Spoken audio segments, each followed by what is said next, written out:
Hello boyos, Rich Boy J here back again with another video, and this is going to be my top 10 pet peeves of the LEGO community. First thing I want to say before diving into this video is that I love the LEGO community. It is my favorite community. It is the community I spend the most time involved in, and definitely the one I feel at most that I belong to. That being said, there of course are many things in the community that irk me, so today we're just going to talk about them. Number 10 on the list is going to be Scalpers. I hate Scalpers. They have no redeemable qualities, they provide no good service, and have no value to the world.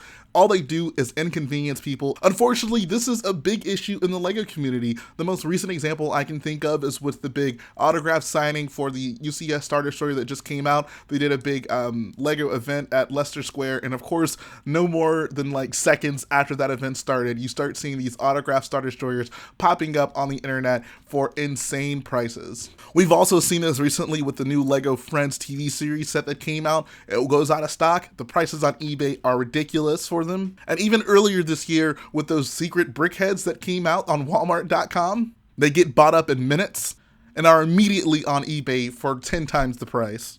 Now I know there's really no point in arguing about this or getting upset over it because there's virtually nothing we can do to stop scalpers, but that doesn't make it any less annoying that they exist purely to just inconvenience us as collectors. Number 9, the classic "you copied insert other builder's name here" insult. When I first started my YouTube career, I literally could not get away from this criticism. I was building Scarif at the same time a lot of other builders were building Scarif, so of course I was hit with the "you're copying Solid Brick Studios, you're copying Chris Productions, you're copying Rebel Lug" insult. When Crate came around, we decided to build Crate, and of course, once again, you're copying Solid Brick Studios. Since then, I really don't get that nearly as much. In fact, I haven't heard it in quite a while, but I've actually noticed people using that as an insult to other people about me, as in, "you're copying Rich Boy J." This is something I'm totally against for the community. For one, none of us own any of the rights to a particular Star Wars location. I would hate to imagine that there are people out there who are afraid to build things that they really want to build just at the fear that other people are going to criticize them because another, maybe more popular builder is also working on it. If you want to build something, do it. That's the point of the community. The point of me showing you my builds on YouTube is to hopefully inspire you to pick up some bricks and build something yourself, and maybe even build what I'm building. If I'm passionate enough to build something in LEGO, then I want to see it built in LEGO, and by extension, I would want to see other people also building it in LEGO. It's always interesting to see new cool perspectives on things, and people come up with techniques that you never would have even heard of.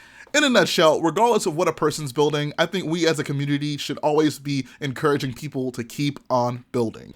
Number 8, sealed box collections. Now, I want to be very clear about this one. I am not purely against the idea of someone having sealed LEGO sets on hand. I have tons of sealed LEGO sets on hand.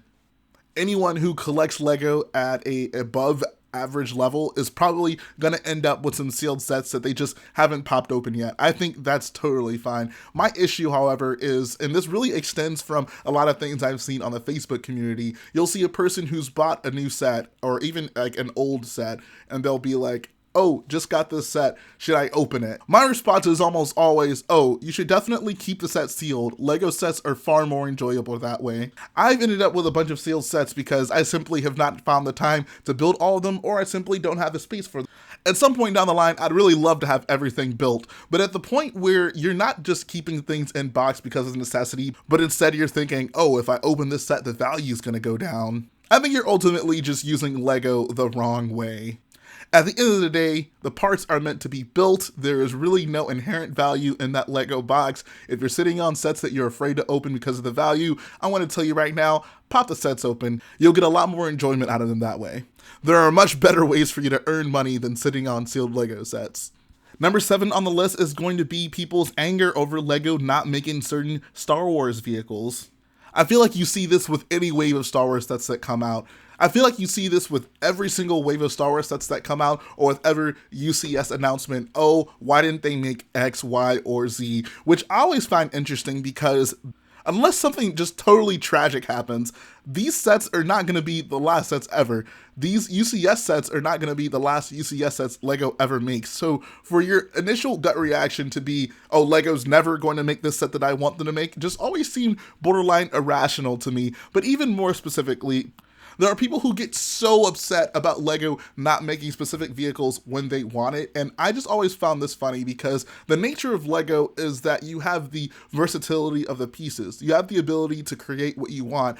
I understand not everyone has the creative capacity or the patience to sit back and design every single vehicle they want to have, but we have an entire community for this purpose. There are so many builders out there who build vehicles that you would like to have in your collection and provide the instructions either for free or are selling them. I'm all for holding Lego accountable for what they're doing, right? Like, if you don't like something they're doing, if you think that they ought to be making a more diverse arrangement of sets, by all means, like, they deserve that criticism. But for people to get so impassioned and so irate about these things when there are very simple solutions that involve just building other people's mocks, I just find that kind of interesting given the nature of Lego. As someone who sells mock instructions, I'm all for people supporting the community by buying those instructions. If Lego's not making the vehicle you want when you want it, it's not the end of the world. I can almost guarantee you someone else has built it, and you, with just a little bit of effort, can also have that ship in your collection. This is the beauty of Lego. Number 6 on the list is the price per piece debate. This is one that comes up all the time, and I'm honestly shocked that we're even still talking about this as seriously as we do today. To put things quite simply, this is an outdated concept. Most sets do not adhere to the 10-cent price per piece standard that we developed many years ago. This has obviously become a big point of contention with the new Star Destroyer. I talked about this pretty extensively in a video I did on that Star Destroyer, but a point I didn't make and a point that I'll make now to just illustrate how ridiculous the price per piece debate can be. You have to understand that all pieces are not equal. All pieces are not the same size. You're going to end up with much larger pieces being used to construct these hulls than you would a lot of the small greebling pieces on the Millennium Falcon. A much more reasonable way to look at and compare the prices between Lego sets would be price per pound. If you actually look at the price per pound of brick that you're getting for the Lego Star Destroyer versus the Lego Millennium Falcon, the value is almost exactly the same. Because of how heavily entrenched this concept of price per piece is in our community, I don't imagine it will go away anytime soon. All I'm asking is that when you see a Lego set that comes out and that price per piece immediately doesn't look ideal to you, consider what you're actually getting in the set. There are so many factors that go into Lego set pricing beyond how many parts are you actually getting in the box. Number 5 on the list is going to be people who pour all the parts out in a giant pile when they're building a set, even if they're in numbered bags, because they want the added challenge of having to find parts. Now, this is the one thing on the list that I feel can ultimately just be because I don't understand it. It's just not for me, and other people see a lot of value in doing this, so that's why they do it. But I'm going to talk about it still because it just always confuses me as to why people do this.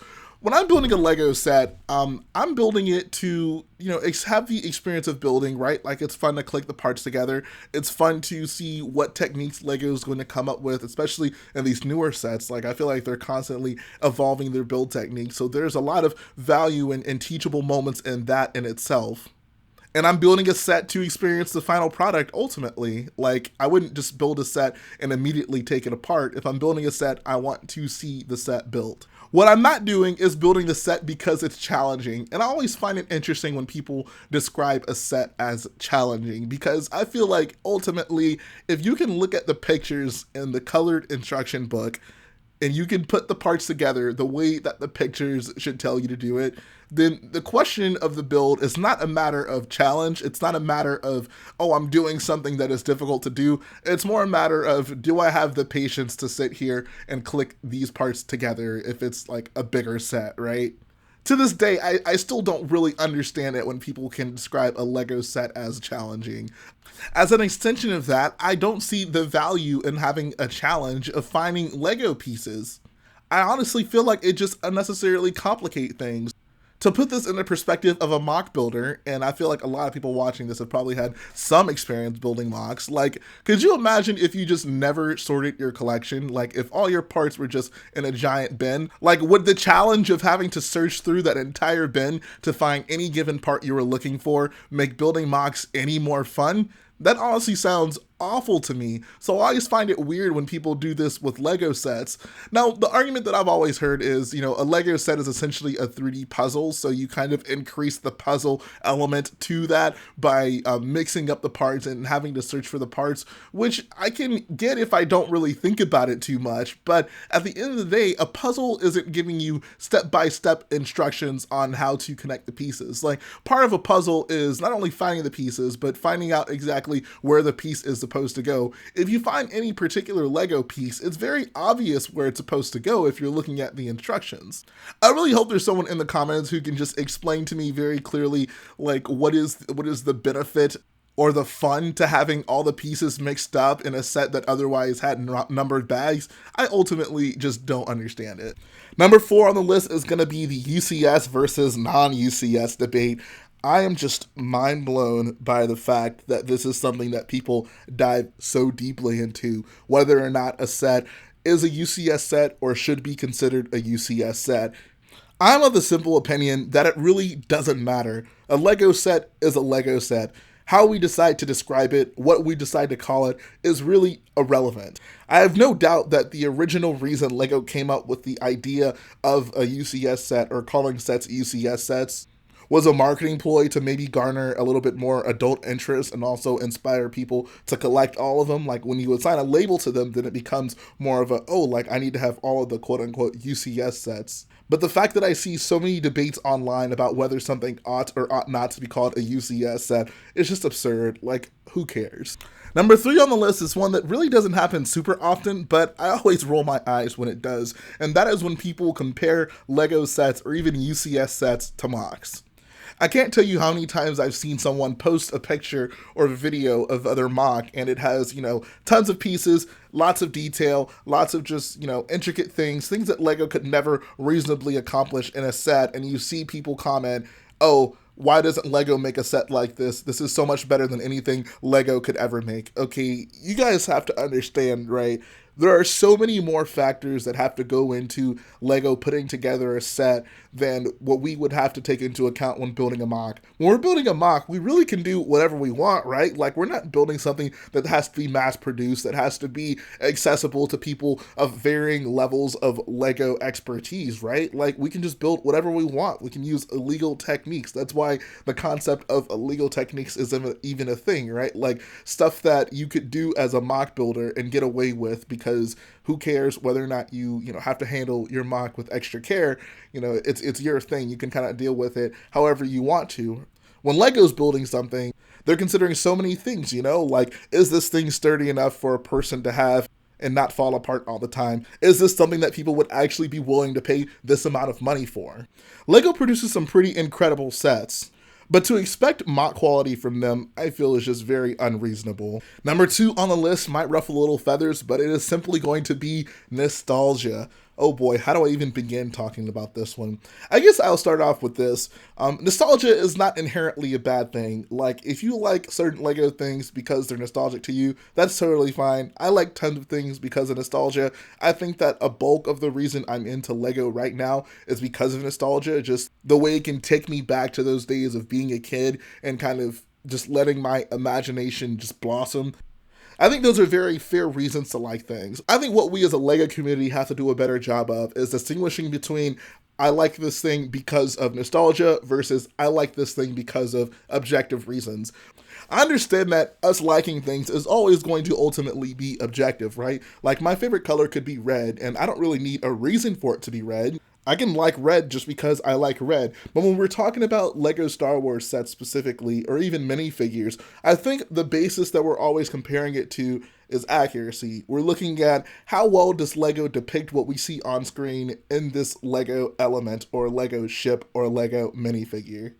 It's perfectly fine to appreciate something because it was a part of your childhood, but still understand that the newer counterpart of it is objectively more accurate than it, and by extension better because of that. Like, I can't even begin to tell you guys how many times I've had conversations where I'd say something like, oh, the original Phase 2 clone helmet looks awful, like, it's so inaccurate, and someone would respond with like, oh, don't talk about that, I love that thing, it was a big part of my childhood. And it's just like, okay, like, that's fine, you can be nostalgic about it, but you shouldn't ignore the fact that it is like objectively very inaccurate. The newer version of it looks much better. And that's not me trying to be elitist or trying to tell you you have bad judgment. Look at the two helmets side by side with the actual helmet from the film. It is indisputable that the newer helmet is more accurate. And don't even make me bring up that Clone Wars helmet. Now, number one on this list, I was honestly a little hesitant to share with you guys because I know I want to get a lot of responses for this and people are probably going to tease me for it, but I feel like it has to be said. My number one pet peeve in the LEGO community is when people position the wings on their vehicles incorrectly. Oh my God, I see this so often and it never fails to get a reaction out of me because I just don't understand it. I just don't understand how it happens so often. The two times I see this happen the most is on shuttles and Jedi interceptors, and it's always the exact same weight on both of them. You find, random eBay listing of getting some Imperial shuttle, and I can almost guarantee you they're going to have the wings positioned in a V shape. And that is even mildly excusable. If it's someone just putting a set on eBay, maybe they don't even know what the heck the ship is supposed to be. They're just trying to get rid of something on the internet. That I can excuse to an extent. But what I really can't excuse is when I'm in these LEGO Star Wars groups on Facebook. And these are like the most hardcore of hardcore Star Wars fans, right? Like these guys are showing off pretty extensive LEGO Star Wars collections. And they have their shuttle wings positioned in a V. And I'm just like, dude, that is clearly incorrect. Like, you will never see a shuttle in Star Wars parked with its wings like that. Like, why do people do that so often? I literally just cannot wrap my head around why that is such a common thing in the community. And then it's the same thing with Jedi Interceptors. You find a photo of someone's Jedi Interceptor and they have the wings positioned outwards in like an X position. And I'm just like, why are we doing this? In my opinion, it doesn't even look good. It looks goofy, and it's just so incorrect. Anyone who's a Star Wars fan who knows even the slightest thing about shuttles or interceptors will instantly be able to tell that is not how the wings are supposed to go. I just can't wrap my head around why this is such a popular thing in the community. If this was just a thing that I saw a few times and just like in outlier circumstances, it wouldn't bother me nearly as much, but it just perplexes me so much that this seems to happen all the time. And so if you're someone watching this right now and you know you have a shelf with some shuttles or some interceptors on them and your wings are positioned incorrectly, I'm going to tell you right now, fix them or you're going to get a visit from the Boyo ghost tonight.